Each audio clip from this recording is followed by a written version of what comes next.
Joining me now, Bishop E.W. Jackson. He is the president of STAND organization. E.W., I know I texted you very early today. I appreciate you responding to me. I know when you get a text from me at 3:30 a.m., you're like, what? Is he dead? No. I figured that's John Fredericks. He's up all night thinking about what he needs to say. So it doesn't shock me at all. No, actually, I go to bed early and get up at 3:15 every day. So that's why. Oh, how about that? Exactly. Yeah, you're not up all night.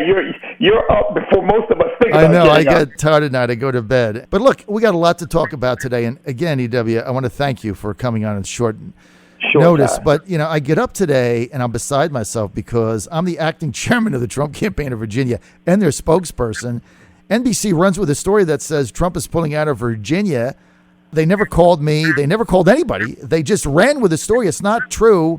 I called the Trump family personally at 5 a.m. today because they get up early. They're like, what? That's like ridiculous. We're not doing anything of the such. And like the story gets out there and it's not confirmed by anybody. How does this happen?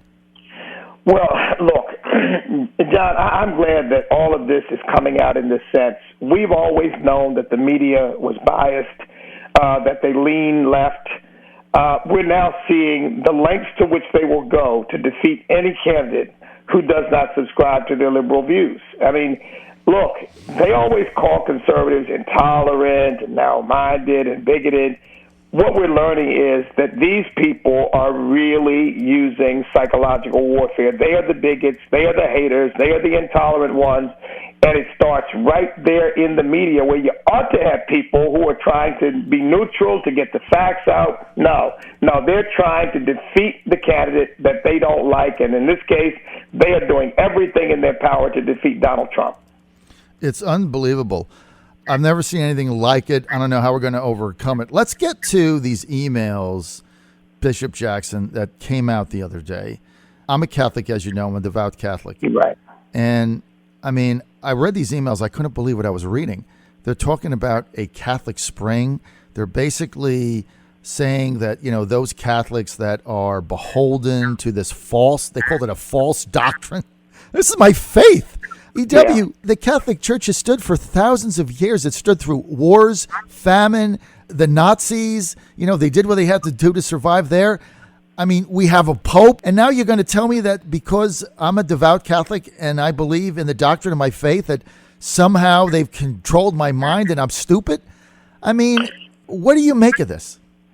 They even called Catholicism a bastardization of good doctrine, of good thinking. I mean, this is, here again, John, these folks are bigots. They really are. They are bigots and haters. You and I, as Christians, what we believe is not something we made up yesterday to irritate the left. This is what we've always believed. This is what our church has always taught on most moral and social issues. Catholic and Protestant churches, for the most part, are teaching exactly the same thing.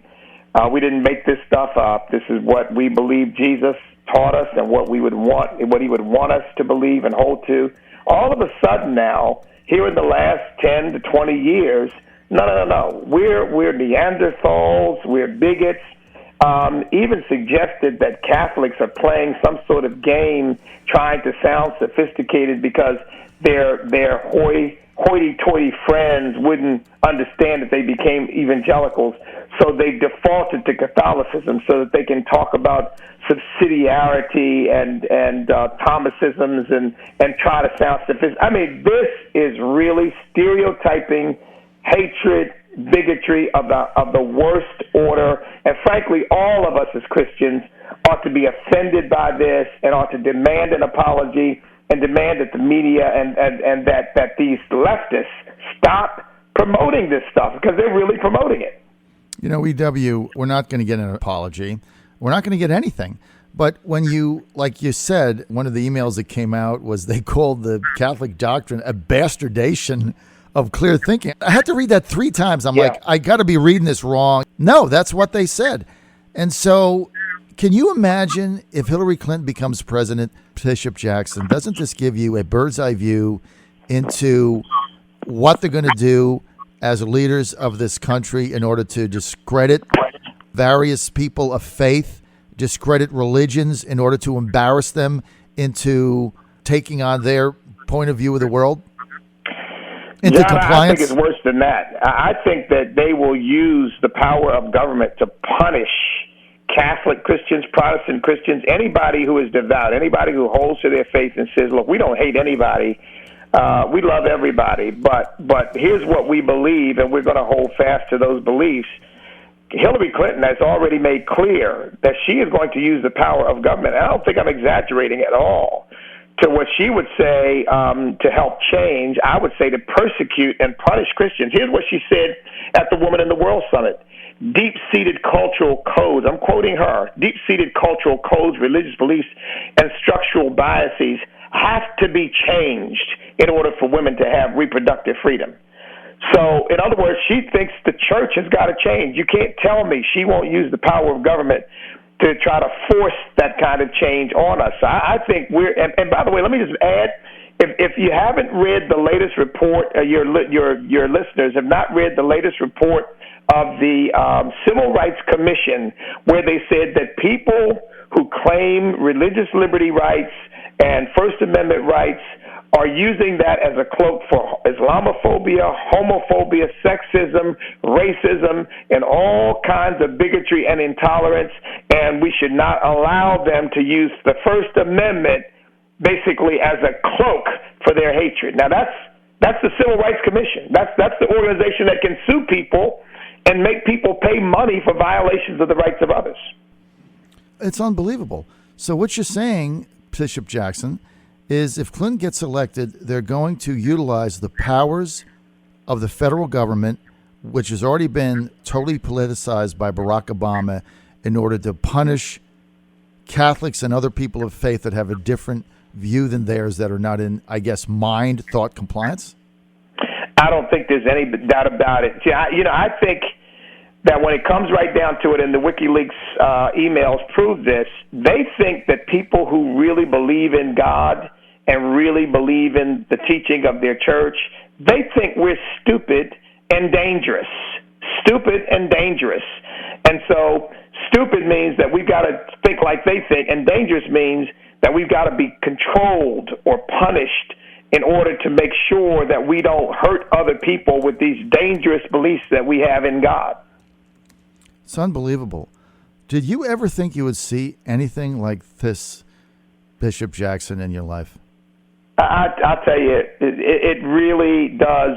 It leaves me absolutely shocked. I mean, I knew that liberalism was against God. I mean, I've known that for a long time, that much of it was sort of moving in the direction of being against God, because as they move toward more and more what they would call sexual freedom, that would bump right up against the teachings of the church. I understood that, but I never thought I'd see the day where Christians would be basically shunted off into a corner and told, shut up, stay in your churches, don't bring that stupid teaching out here, we don't want to hear it. I never thought I'd see that day where in America Christians would be persecuted simply for trying to adhere to their faith. If Hillary Clinton gets elected, we haven't seen anything yet. I think it's going to get far worse even than it's been under Barack Obama. What do you think would be their objective in this, EW? Oh, I think the objective would be by the time she finishes serving, I think the objective would be that the church would be completely marginalized, that we would be persona non grata as Christians, and that we would be an institution of derision in the minds of most people. I think the media would help them with that.